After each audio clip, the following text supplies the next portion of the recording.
Well, I think we're all naturally drawn towards other people who have the same interests as we do. Because even, for example, the whole idea or concept of interfaith doesn't interest me.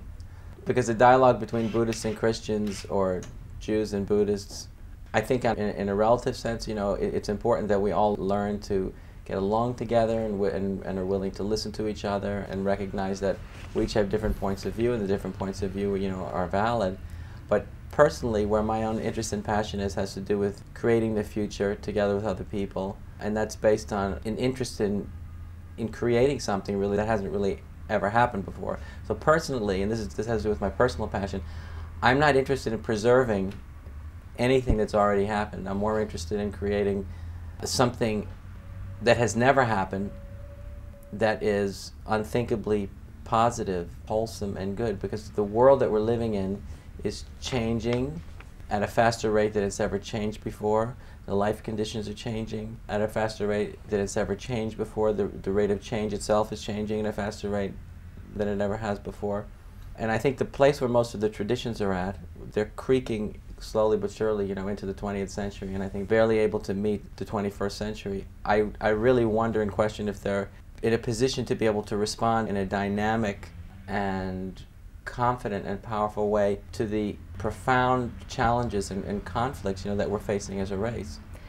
Are you saying that you don't believe that religion can meet the demands of the future and then the crisis? Well, I don't. I mean, personally, I don't see any evidence that that they're able to do that. You see, the way I see it, and I don't even know if this is actually true, but I feel that we're at a time in history where everything is speeding up, as I was saying before, at a very fast rate. Because you see, we have to do more than just try to keep up. We have to actually take control of this momentum rather than it controlling us. Let me talk about the Parliament for a moment. Okay. With religion at the root of conflict, it doesn't seem to have gotten any better moving in a solution-oriented direction than 5 years ago at the last Parliament. So I'm wondering, when looking at a Parliament such as this, can dialogue really lead to any solutions, or is it just more of the same? Well, potentially dialogue can always lead to solutions. I mean, it's always better to have people talking to each other than not talking to each other at all, so that's always a good thing, even if progress doesn't seem to be apparent. So it's always better to have people talking to each other than not. I mean, I think anything's possible. So I think the process itself has to be kept going no matter what. But the world system is moving forward faster and faster. And the point is, we have to find a way to philosophically, morally, and ethically to not only keep up with that movement, but actually get a little bit ahead of it. So we're going to be able to guide its direction. So I think I'm getting what you're saying here, is that the solution to, for example, religious conflicts and the other issues that we face today is not necessarily within the religious leaders. Well, I mean, I think that, you know, as many people were repeating the other day, I think this famous quote from Einstein that you'll never find solutions to particular problems at the same level that the problems have arisen. It'll only be found at a higher level of development. So I think the answers to a lot of these problems are going to find when a significant minority of individuals, in this case from different traditions, you know, really rise to a higher level of consciousness and reach an experience, a perspective that really transcends all differences and also history itself. Does that require the intervention of maybe sociology, economics, political figures? What's the solution here? Because what I'm hearing is that this is not working. Well, I think especially when we're speaking in terms of religions, I think in the end it's going to have to be awakened, charismatic, inspired individuals coming out of particular traditions that would be calling their own people to a higher perspective. So what's going to be the change that needs to take place, and what's the impetus to create that change?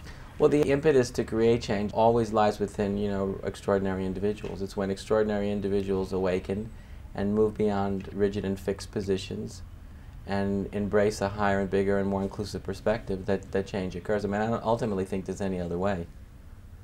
But a lot more of that has to be happening. And also, I think, just in relationship to this, the fact that we're living in a globe that's becoming more and more interconnected, that thinking in any other way is literally becoming outmoded. Thinking in any other way, meaning what? Well, even beginning to think that we're somehow separate from or disconnected from the rest of the planet and everybody else on it. that we're really one family and that we have to learn how to live together. I mean, it's a very simplistic way of looking at it, but that's what the bottom line is. And that everyone else's problem is our problem, simply because we're all together in this. I want to go back to the question of religion. And again, do you believe on any level that religion or religious traditions can meet the demands of the future? Not so far, no. Not unless they begin to make a tremendous effort, I think, to meet the future. I don't see how they can currently. What are the obstacles there? What's stopping it? Is it ego? Is it steeped in tradition? Is it my way's the only way? What is it? Well, I think that it's if we want to move forward, we have to be free of heavy baggage. Otherwise, we're not going to be able to move forward too quickly.